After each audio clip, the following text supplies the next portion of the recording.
Well, what else is So it? What else is exciting? I hear there's some action on Colorado River stuff. yes, yes. The very long-awaited Bureau of Reclamation released its options for dealing with the Colorado River post 2026. The agreements that they have now cover them through 2025. And the Colorado River is managed. There are 7 states plus the country of Mexico that share the Colorado River. So these are very complex agreements that they have that look at things like there's 2 major reservoirs. There's Lake Powell and Lake Mead, and how they're going to manage these reservoirs and the water in the system. One of the big concerns with the dams is to be able to continue power generation. So maintaining an elevation in each of these reservoirs that can still produce hydropower is very important. Also, it's very difficult to divide the shrinking resources of the Colorado River between these 7 states. And they have been trying to do this. And the Colorado River people generally have a pretty good track record of working together. But now we're really getting down to the real painful parts here. And the Colorado Compact that was written in 1922 decided that the Colorado River would deliver 15 million acre-feet a year, and they would divide that half for the upper basin, which is Colorado, Utah, New Mexico, and the other half for the lower basin, which is Arizona, Nevada, and California. And I forgot one state in there. It's in the upper basin. And so they split this half and half, and or they did, but in the 1922 compact. But the river doesn't produce 15 million acre-feet of water that it can use, and sometimes in years it's much less. But the Colorado Compact deals in absolute values. So there's a requirement that the upper basin must release 7.5 million acre-feet to the lower basin on average in 10 years, over 10 years on average, 7.5 million acre-feet a year. And when the Colorado Compact was set, they figured that the upper basin would undergo development just like California and Arizona were. But the upper basin has never really grown to the point where they're using the amount of water that was assigned to them in the Colorado Compact in 1922. So really, the upper basin seems to feel like they haven't even got the chance to use their full allotment. So I would say my understanding is they seem to be saying, we want the water that's coming to us. Why should we take cuts? We haven't even been using our full allotment. And, the lower basin is kind of wanting the upper basin to sort of compromise on some of these things.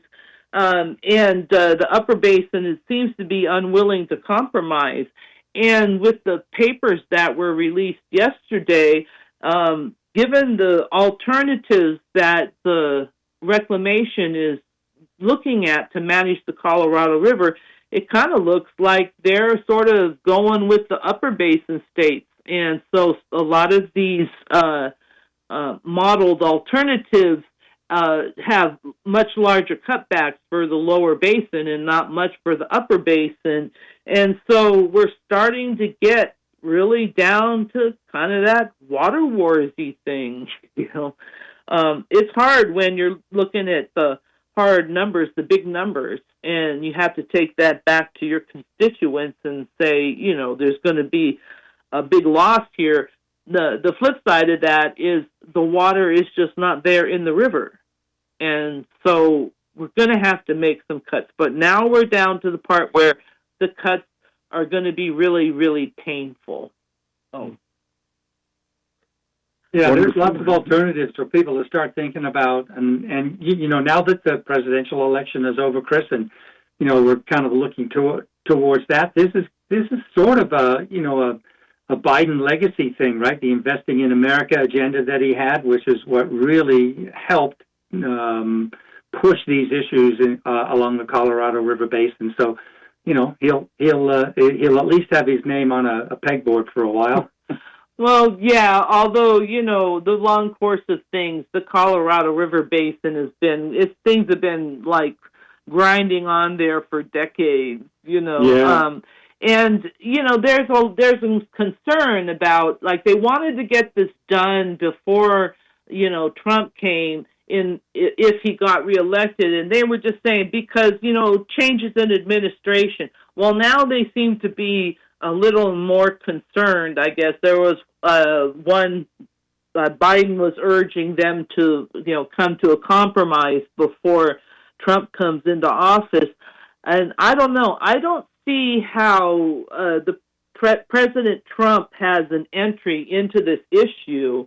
It's a treaty with Mexico and a compact with 7 states, and I just don't think he can just come in there and plop down. And there's really no way to work this out. It's not like there's a pool of water around and you just have to send it to somebody else. I mean, there's no water. We're fighting over a puddle.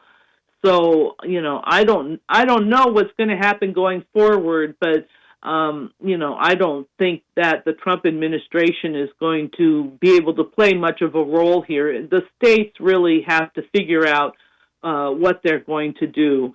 But it's hard because these are the cuts that are really going to hurt.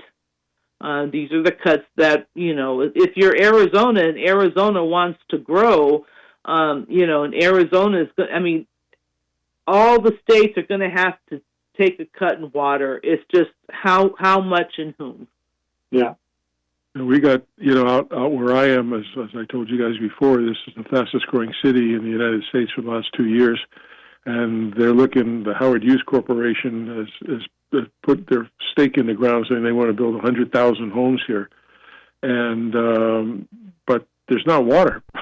That's going to be a problem. They can't, and they're saying it is, and the state says no, it's not, and that's going to be a continuing argument here over the next couple of years to get that done. But we'll see what happens. Well, Chris, we appreciate you coming on as you always do and giving us the latest and greatest in what's happening. And for our listeners, if you want to get water news every single day on your laptop, your PC, your whatever you want, your phone, go to www.mavensnotebook.com. You can become a subscriber to that. Like Chris Davey and I, every morning we turn on our PC and we see all the stuff that she's been typing for the last 30 hours in a day. I don't know how she does it. I keep saying that. She's amazing. And if you would like to become a sponsor of that, you can do the same. Just, again, go to www.mavensnotebook.com. It's a great read. It gives Chris Davey and I a lot to talk about and get information that we never would really see in the regular trade magazines or newspapers. So do yourself a favor and go do that. Miss Austin, you have a wonderful week and keep dry. Don't forget to run in between the rain going and stopping. So you got it. All right.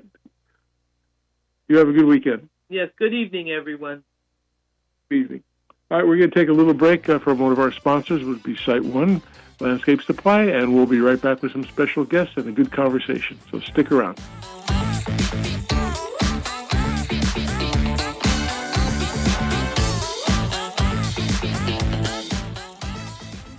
This fall, the partner points will add up like never before with Site One's Fall into Points promotion.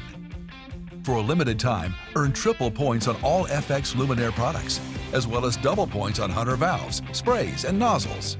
Hunter and FX Luminaire, industry leaders in irrigation and lighting, are here to make sure you're getting the quality and performance your projects and customers demand. Plus, for the first time ever, customers in the Hunter Preferred program will earn 100 Hunter Preferred program bonus points when they buy $1,500 or more of FX Luminaire or Hunter products at one time. Get ready to fall into points this September and October at Site One.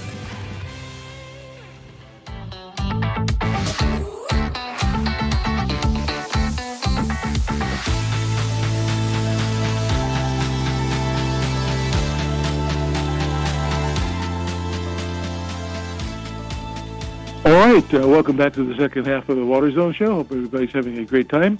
And we have some special guests coming up. I see one of them is, I believe, stuck in a snowstorm back east and trying to get a flight back out. And he may be a little delayed if he can get on the plane or not, or if he's getting off a plane. I don't know if they're flying or not. Anyway, we have a gentleman named Clifford Chan, and he was appointed to serve as the 11th General Manager of the East Bay Municipal Water District. And we call that East Bay MUD for the shorter term. And in his role, he oversees delivery of high-quality drinking water to 1.4 million residents and businesses in 20 cities and in 15 unincorporated communities in Alameda and Contra Costa counties, as well as wastewater treatment for 740,000 of the same customers. As general manager, he balances the continued demands of maintaining critical infrastructure and financial stability with innovation and sustainability, as well as long-term water and wastewater planning. Chan is a 23-year employee of East Bay MUD with degrees in civil and geotechnical engineering from the University of California, Berkeley, and directed by the board. Clifford leads East Bay MUD's efforts to achieve carbon neutrality by 2030. So welcome to the Water Zone, Mr. Chan. Thanks for having me. You're very welcome. I never had an opportunity in the 20 years I've been in this business to meet with you, but I happened to see the other day Scott Sommerfeld, who's retired from your organization, and haven't seen Richard Harris for a long time either. So, but did a lot of work with you between our companies and you guys. So appreciate all that. Yeah, we miss Richard. Richard was here for a long time. Yep. So I'm going to turn it over to a friend of ours who's going to help us with this, and his name is Lou Bendon, and he's the head man of a company called Flycatcher Marketing, and they don't catch flies, but they catch other things like water. So Lou, welcome. Well, thank you very much, and a head man and retired for the last 8 to 10 years. You would know that. Started this. Thank you. I know that's probably true. You should talk to my wife. But there's still things to accomplish, and it's not always about money. So it's interesting because a group of us, I would call it working together, but not really, just committed to a common objective to try and move the water industry along to trying to reduce its carbon footprint because it's being impacted by climate change. And in that, we started this conversation to impact the amount of energy that is used in water is absolutely insane. It's some utilities it's about 40% of all operational costs, and the second or third highest line item in their budget, which is the basic business case for energy efficiency. So it's more about, it's as much about economics as it is in climate. So to Clifford, what problems does decarbonization help resolve for a water provider? And is there a differentiation between large utility like East Bay MUD with your resources in the underserved community that George and Moonshot Mission serves? Yeah, I mean, I like how you kind of talked about it. It's just not all about the money. I mean, you think about why we're doing this. I mean, I think, just step back a second. You heard the previous caller, you're talking about things like climate change, the bomb cyclone that's coming in. You look at California and you look at, the very extreme weather that we have and the wildfires and sea level rise.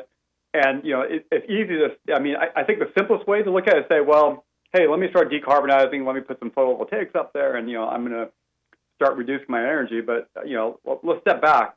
Why are we doing this? There is a bigger cost to society if we don't start mitigating the impacts of climate change.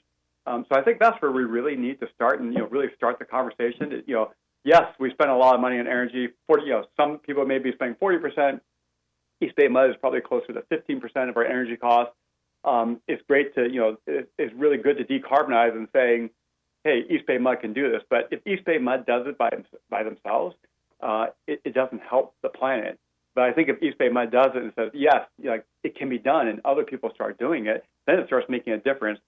And so we could save some money on our energy, but I think the bigger cost savings is the bigger impact to society of these broader climate change issues. So, I mean, I would start there. Yeah, it's fun because obviously I agree, and we had 3.44 inches last night, and the weather cycle seemed to be more severe. But I interviewed Tom Ferguson last week about innovation and decarbonization. He surprised me with data that states that the water industry produces 4 gigatons of carbon annually. And what surprised me is that he said it's 4 times that of the aviation industry. And quite frankly, nobody talks about that fact. So why is it in this water industry that people take all of this for granted? And what are the real impacts of climate change, on the ratepayers? Because at the end of the day, they're the ones who pay for everything. Yeah, I mean, I think it's, in part because, we're somewhat invisible. I mean, it's very easy to see the exhaust coming out of, the tailpipe of a car, or you can see, the exhaust coming out of a plane. But, if you think about it, you turn your faucet, out comes clean water. You don't see all the pipes that are underground. You don't see all the pumping plants. You don't see all the treatment plants. And so, why don't people talk about it? We don't really think about your emissions when you just see clean water coming out.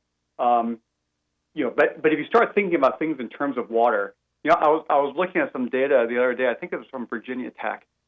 It was talking about biodiesel cars, and you think of in terms of how many miles can I get per gallon of biodiesel, and if you flip that equation around, it's like how many gallons of water does it take to drive 1 mile? It's somewhere between 55 to 290 gallons of water per mile. And so that's just one example of let's start thinking of things in terms of water. And you're right when you talk about, it's a lot of energy to pump this. Water is also really heavy. 62.4 pounds per cubic foot for water. And if you think about an average home in East Bay Mud, they use about 5,200 gallons a month. Every month, we're lifting up 43,000 pounds of water. A small car weighs, 2,500 pounds? Every month, we're lifting 17 and a half cars just for one home, and you think we have hundreds of thousands of homes in our area. When you start talking about that and say, that's a lot of energy, right? Imagine you trying to carry 43,000 pounds every month to your house. How much energy would that take you to do? And I think we need to start making that connection that while water is, is very clean coming out there is energy behind it. And we're trying to clean up the type of energy we use by buying cleaner power. But let's start making that stronger connection between water and energy. I fully agree. And, part of my mission in my career was connecting those dots with the homeowners. Because as much as we think of the utility, pumping the water, getting the water, treating the water, at the end of the day, it's the homeowner or the businesses that are using the water and creating the demand and becoming more efficient in their use directly impacts how much water East Bay Mud has to acquire, treat, pump, and move, and its impact on climate change, because there's an energy component with each and every gallon that's delivered. You mentioned something just now that I thought was interesting, that your average home in your service area is using 5,200 gallons per month. And, Richard told me that Richard Harris, a friend of mine for many years, he told me that your per capita water use has dropped to, I don't know, it's 50, 60 gallons per person. I could be wrong, but that low. We did a study for Jordan Valley Water Conservancy District. Jordan Valley is a bedroom community of Salt Lake City, and we were hired to help them reduce the water use of their community, where the per capita water use was 225 gallons per day per person. Yeah, it varies widely. Yeah, and it just depends, and a lot of it, and this Water Zone is sponsored by Toro, Site One, lots of people from within the landscape industry. But 58% of all water use according to the EPA is outdoors, and half is wasted. So that is a direct contributor to the amount of water you have to procure, the amount of water you have to treat and deliver, and the amount of carbon. So the more efficient we become, the less the costs of everything. Part of the conversation we've been having has to do with innovations, and there's a perception in some communities that the industry is slow to innovate. But both you and George have been very active in pushing innovations to help meet your goals. What does that process look like? How do you actually decide which products are safe and effective for the needs of the district? And how do you overcome the typical challenges, real challenges that are involved with innovation? Yeah, no, I think it's a good question, but maybe, can we go back a second and talk about all that outdoor water use and what that means and what we can do and how does that actually look for a customer? Sure. Absolutely, Clifford. Yeah, no, I mean, if you think about, you're right. I mean, that outdoor water use, it could be a lot, 30 to 60%, depending on the climate, could be for outdoor water use. But, let's get down to it. Okay, so what can we do about it? Like, what can a utility? We can encourage people. We have conservation programs. We can educate you. We can have you reduce water. In California, just as an example, they passed, the long-term, what they call the long-term water conservation framework, or making water conservation a way of life. And a lot of it, is focused on indoor use, is focused on outdoor use for residential and for commercial customers. And I think all of this is, really good that we're focused on that to reduce the use. But I think, as we look at, how do we get customers to be more efficient, there's the other unintended consequences we have to think about is, if I told you, Lou, hey, Lou, I need you to cut your outdoor water use, like what would you do? Hopefully I would call up a landscape contractor and do an audit on my system and tell me what was the low-hanging fruit to reduce consumption. You call the outdoor landscaper and what was your low-hanging use? And now California is saying East Bay mud, the outdoor water use for a particular customer needs to be at this level, even lower. And I said, hey, Lou, you need to do more. And then you're going to say, hey, Clifford, that's great, but I can't afford this. What are you going to do? Like, what can I can't, what am I going to do? Go to your house and rip out your lawn? I think that seems to be the measure. Typically, it's done with incentives, as you well know. I mean, there's programs for cash for grass, but at the end of the day, we're paying for that water. I mean, we see. At the end of the day, you're paying for the water, and so we have rebate programs that would encourage you. But I think as a utility, we have to be very thoughtful about this because, Lou, you can go out and call a landscaper and he can say, hey, why don't you plant some plants there? There are other communities, like if you look at East Bay Mud, we serve very affluent communities. We serve disadvantaged communities. The disadvantaged communities don't have those resources. They can't afford calling somebody up. And if we say you need to cut back, the reality is, maybe they'll say, okay, well, if you're really going to, press me to do this, I'm just going to let, my landscape die, which might be their lawn, and you start creating heat islands. And so, while we think about how do we get people to conserve, which is a good thing, we want people to conserve, we want people to conserve water, we don't want people to waste water. But I think utilities, as we go into this, we have to be very thoughtful about this and make sure that we don't have these unintended consequences where disadvantaged communities become more disadvantaged or there's more blight in the area.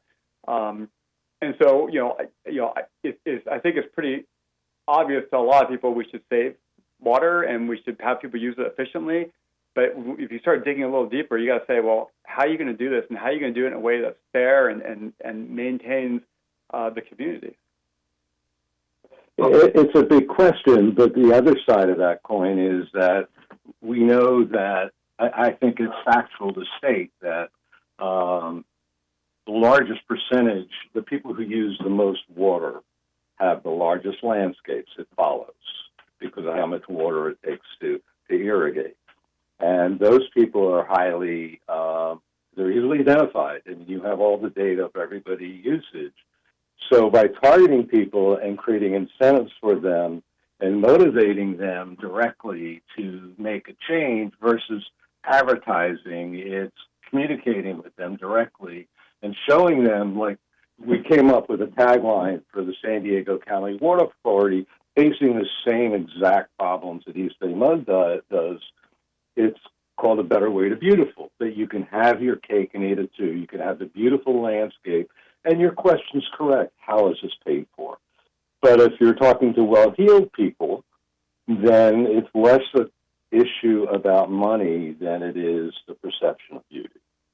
Yeah, and I think you're absolutely right, and that's what I'm really trying to say is, when we look at this and we just kind of broadly say everybody needs to save water, we, I think, as utilities have to be more thoughtful, more targeted, and really looking at where there are opportunities rather than just a message like, hey, everybody save water.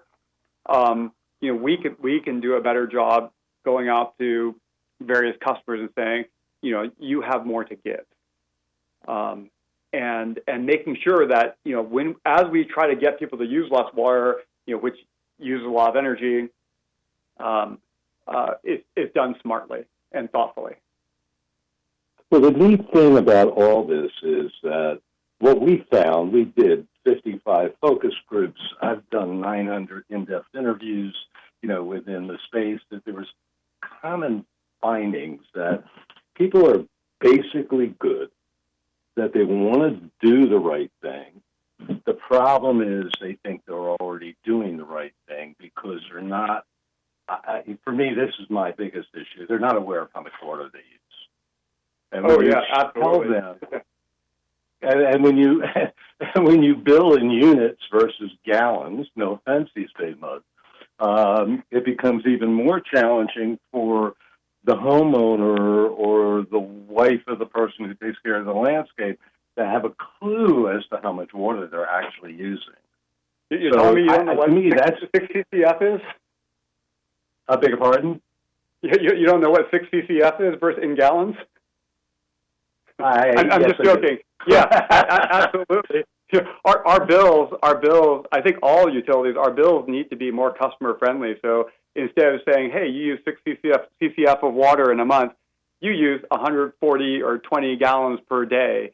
Absolutely, because when you do focus groups and you ask them, how much water do you think you use? Almost nobody overestimates how much water they use. Everybody way underestimates how much water they use. It's scarier than that, Clifford, because when asked in quantitative research is accurate. It's plus or minus 95%, 3%. So it's the kind of thing as a marketer, you just bet your house on the outcome. But when you ask people how much they use, if they're good, they underestimate it by a factor of 3 to 5. If they're good. At the same point in time, they're absolutely 1,000% convinced they're using the right amount of water, and the people who are they're sure people are wasting, but it's just not them. And that the water running down the gutters of their street is somebody else's. It's definitely not them. So they just point the fingers at somebody else. So we need to connect the dots for them about their own personal behavior. Yeah, and I think all of this is part of the education that we at East Bay Mud and other utilities need to do to educate, create a greater connection between the water they use, the value of the water, the preciousness of the water, where their water comes from, so they have a greater appreciation of what this means. Because you're right, it takes a lot of energy to both treat water, and it doesn't stop with the utility. I mean, if you look at California, 19% of all the electricity in California is used for water-related activities. The utilities account for maybe 4% of that. The other 15% or so is what you use in your home to heat the water. The heat the water that you use, the showers, the pools, the spas, or whatever you may have. That's where the majority of the energy is used, and people need to know that when you use that energy, there is some carbon associated with that. Yeah, and we don't communicate that to the homeowner. I mean, I've never seen a utility make that case to the customer. And considering that, where East Bay Mud's located, Northern California, Berkeley, Oakland, an area that's really concerned about environmental issues and climate, it seems that's a place to start. Yeah, I think there's a lot of appetite. People should be aware of their carbon footprint. Sorry? Yeah, there's a lot of appetite for that. I mean, we at East Bay Mud, we've been doing these, last year we did monthly, now we're doing every other month. We do walks, what we call water walks, and we take them out to learn more about water. And we'll post these on Eventbrite, and, within minutes it sells out. People, the interest and the desire is there, which is great. And we just need to do more of it, more of the education, because people are interested. Clifford, this is Chris. If you don't mind, I'll interject a quick question here, because just monitoring the chat board here.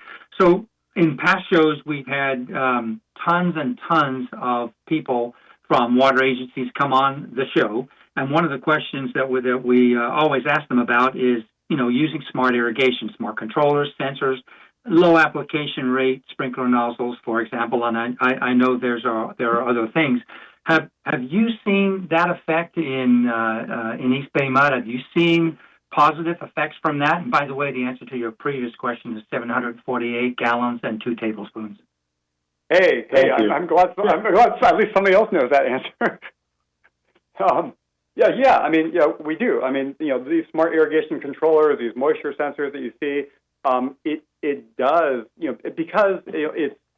These systems are smarter, and they operate based on with the weather forecast and what the landscaping actually needs. People don't overwater. If you just have irrigation timers that you have to remember to turn on and turn off, people use a lot more water. Mm-hmm. And so these are the types of programs that we have and other utilities have to make sure that you're not wasting the water. Yeah, I think my argument was, some people think that there is, as much as half the water I've seen, numbers like that, wasted on outdoor water used for irrigation. And I don't know that I've seen data been updated on that since, 10 or a dozen years ago, when wide adoption or wide manufacturing by, irrigation manufacturers and wide adoption by residents and commercial users have come about, whether or not there's been improvement and kind of a better viewpoint for people on how much water is actually wasted in outdoor water use. You have a thought about that? Yeah, I'm sure we actually have data on that. I'm going to have to, right after this call, I'm going to ask and see if we've done that type of comparison. We've done some other studies. I mean, I think those smart meters that those advanced metering infrastructure, AMI meters, or smart meters. Yeah. We actually did a study and we took 10,000 customers, 5,000 of them. We said, you have an AMI meter. You can look at your water use every single day and see how much you use, and you can go onto a water portal and look at how much you use. The other 5,000 customers, we installed it, but we didn't tell them they actually had it. And we looked at it and said, how much water does that customer save? It's, say 3 to 5%, if you know how much water you use, statistically significant, they are using less water. And so we know they use it. Now the question is, is that how you're going to make that investment, on the AMI meters? But what we do know right now is if people are aware of their water use, they start using less water. Well, you can't affect behavior change until you understand you have a problem with your behavior. Yeah, absolutely. I think that's one of the things that people need to know. But that's the balance you have to find. Is okay. How do you achieve that? Are there other ways to achieve that type of reduction? But this is all good data. But what it does show you is if you have the data and if you tell people, you can adjust people's behaviors. It's true. That shouldn't be shocking, but. Clifford, this is Rob. I have two related questions for you in talking about the rates for customers and such forth. So, today there's places that certify the new homes as Energy Star and WaterSense. And when I was on a committee with the State Resources Board talking about water and testing and this and that and making sure people follow the rules and all that. So you get a home that's built and it gets fully installed correctly with all the water-saving devices and such, and it gets approved as that, just like they put the appliances in their Energy Star. So what happens when they sell the house? The owners live there for a while, and they want, whether it's a couple of years or a millennium, and they're going to sell it now. How come nobody's looking at going back and recertifying? Because we all know that people think you put smart controllers and smart this, that, you set it and forget it. That's not really the way it works, and things change. You get subsidence of the spray bodies where they're sinking down into the ground. You get broken heads. You get the cracked pipes. You get lateral lines running. Do you think, the first part of the question, do you think that there should be something added to those regulations that if you sell your home and it was certified as something or standardized as something, that it should meet the same passage before the house is sold? Do you believe that's a good thing or a bad thing? Yeah, I don't know about new regulation. I do think we should probably go back and take a look at that because, we know that we know new construction is more efficient than right. What I would call existing type of landscapes. And we know, even people who put in drought-tolerant gardens, if you don't maintain it, it just dies. And so then you switch back. Or we know people who are very passionate about gray water systems. Well, they sell their house, and the next person comes in and says, well, I don't care about gray water system. And they stop using it. So I think all those exist. And I do think there's work to be done to talk to people. I think for these things to be really effective from a technology standpoint, they have to be a little more passive. If it requires a lot of care and feeding, I think that's an uphill battle for anybody. Whether it's water or energy or any type of technology, if you're relying solely on people doing the right thing all the time, not going to work. It's not going to work. And so we need to find those technologies that are a little easier, where you install it and it just works, and it doesn't need a lot of care and feeding, but it gives you the feedback to make minor adjustments. So it lets you know, but it doesn't become a burden because people are busy. They got a lot of stuff to do, and the last thing you need to start thinking about is I need to change the sprinkler head, or I need to adjust this, that, or the other. That's where we need to find smarter technologies. More user-friendly technologies to deal with types of things, and that's what the industry is kind of looking at. No, I totally agree. Just put one more quickie question here. So, a lot of the customers and people don't understand what it costs to run a utility operation with water treatment and such as that, and I believe, probably as you do and many others, that we all are not paying, whether we like this or not, we're not paying the real fair price for water. It's really cheap here in the United States compared to places like Israel or someplace in the Middle East. So when people think, okay, we're going to cut back on the water, we're going to use less water, what does that do to the financial ways of the water agencies? Because they have to still employ people to run the operations to do that. And so you're selling less water, and you still have to keep the operations going. Rates have to go up. How do people with your district relate to that? Yeah, water for East Bay Mud is, it's a little over a penny a gallon. I always find it amazing when you see somebody buying, a bottle of water, and, I won't name any name brands, but you buy a bottle of water, and you say, well, why are you buying the bottle of water? And somehow they feel it's better quality, and you say, they're just bottling our water, in a factory, a few miles from here. And by the way, you're paying over 600 times more for that water than you could get straight out of the tap. Yep. So especially at the baseball games. Yeah, exactly. Well, if you're at a baseball game, you're buying it's probably like 2,000 times more. Yeah.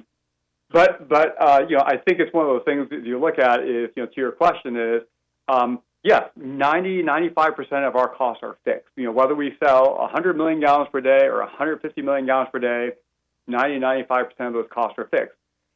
Now, what's interesting is, as people reduce their usage, we do have to recover our costs, and that cost gets recovered through, higher unit costs.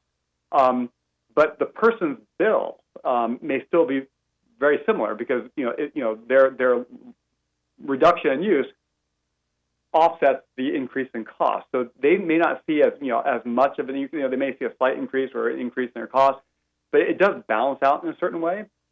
But I do agree, water across the country has been undervalued, and what that's resulted in is a lack of investment in the infrastructure, which you're seeing with issues of, water accessibility, water quality, those type of issues around the country. And I think, one of the things that you have to do as utilities, you have to make continuous investments in your system so that you don't fall into that issue, that problem. But water is generally undervalued, and the infrastructure at East Bay Mud. I mean, East Bay Mud turned 100 last year, but we were formed from all the private water companies that existed before us. So we inherited all that infrastructure, which is 150 years old. So it's one of those things where we have to invest in it. At sometimes when you think about we have 4,200 miles of pipe. If you put that end to end, you can go from Oakland to Chicago and back again. That's how much pipe we have to maintain every day. It's like painting a bridge. You start at one end, you start replacing pipe, you get to the end, you got to start all over again.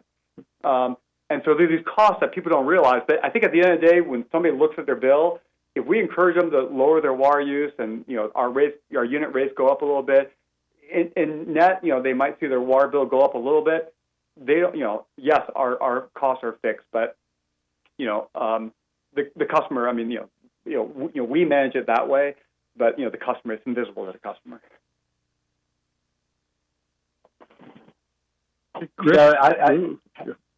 Having worked in the irrigation industry for a lot of years, I'm so impressed with how much innovation that's occurred. We've got, smart controllers instead of dumb clocks. We have rotary nozzles instead of fixed sprays. We got subsurface drip. We got pressure management. What are the utilities doing on their side to improve efficiency through innovation? I think on the innovation side, not only does the customer have to, reduce their water use. We have to make sure that we find all the leaks in our pipes more efficiently. And, I'll just give some examples of innovation. We were the first utility in North America to use satellites to find subsurface leaks. We partner with a company to create, an AI tool to identify which, using, hundreds and hundreds of data sets to figure out, which pipes do we think is going to break next. And I think it's that kind of innovation, because if we just do things the way we did 100 years ago, it's also going to be very expensive. And those fixed costs that we're talking about stay high. But if we can get smarter about how we do our work and how we can find the problems, we can reduce those fixed costs. And I think, that's where we have to innovate. You were asking that question earlier, Lou. It's like utilities are slow to adopt or to innovate. That's generally true. I don't want to do a broad brush. We don't do that. But generally true, because, if you make a mistake, you can kill somebody, or somebody can get really sick. But I think you have to, when you think about innovation, you have to make sure that people have the right mindset, they understand the risk, and you have to create this culture where it's okay to fail. Failure is okay as long as you understand the risks of failure. The thing I always tell staff is, like, if you're going to fail fast, fail cheap. Let's just keep moving and keep learning. And then, I've also had staff ask me, like, boy, Cliff, are you okay with me just failing and failing and failing? Like when are you going to tell me, look, you're screwing up. Stop failing so much. And what I tell them is, I don't care if you keep failing, but stop failing when you stop learning from your failures. And that, to me, is how you start creating this mindset that, if you want to start innovating, that's what you need to start communicating to staff, to try new things, understand the risk. I don't want you to take a risk on a treatment process. I'm okay if you want to take a risk on, finding doing a better job of finding a pipe that might be bad. So you have to understand the risk. You can't fail everywhere. And start changing that mindset, because, we cannot do the things the way we used to do 100 years ago. I mean, that would just be too expensive, and we don't. And East Bay Mud has been innovating for decades, and we need to continue to encourage that. So when you think about leadership and innovation for decades, Richard Harris told me something about East Bay Mud that I had no idea about until I was at Oakland Airport and saw an East Bay Mud energy building, is that through energy recovery, East Bay Mud's wastewater treatment system generates 140% of the energy they use. So for me, as a business guy, that's income. Yeah. We take the waste and we generate energy. We were, the first wastewater utility in North America to generate more power than we use at the plant. And that's how you start looking at things. When you look at the business case, you have to do the math and saying, does it make sense? And that one made sense. Gentlemen, with a minute and a half left in the show, just a quick question for Clifford. Where do you see the future of water in California? I think that for the future of water for California, I think we are going to see less water, and so we're going to have to look about how we can diversify our supplies, and water conservation is going to be a big piece of that, and we're going to have to look at potable reuse. We're going to have to look at groundwater. We're going to have to look at conservation, and we're going to have to look at how we can start sharing some of the water more. I agree. Well, Clifford, thank you very much for joining the Water Zone. I'd love to have you come back and talk some more. Same, Lou, same thing. A good conversation and things that the rest of the world needs to hear, at least the people that live in the United States, what's going on here. So thank you again, gentlemen, for being part of the show, and hopefully we'll have you come back. Thank you. Thank you. Thanks, Rob. All right, Chris and I want to say goodbye to everybody, and what we tell them every week is please help keep our planet blue, because if you like green, you got to have blue. Good night, everybody. You have a great weekend. Thanks for tuning in, guys.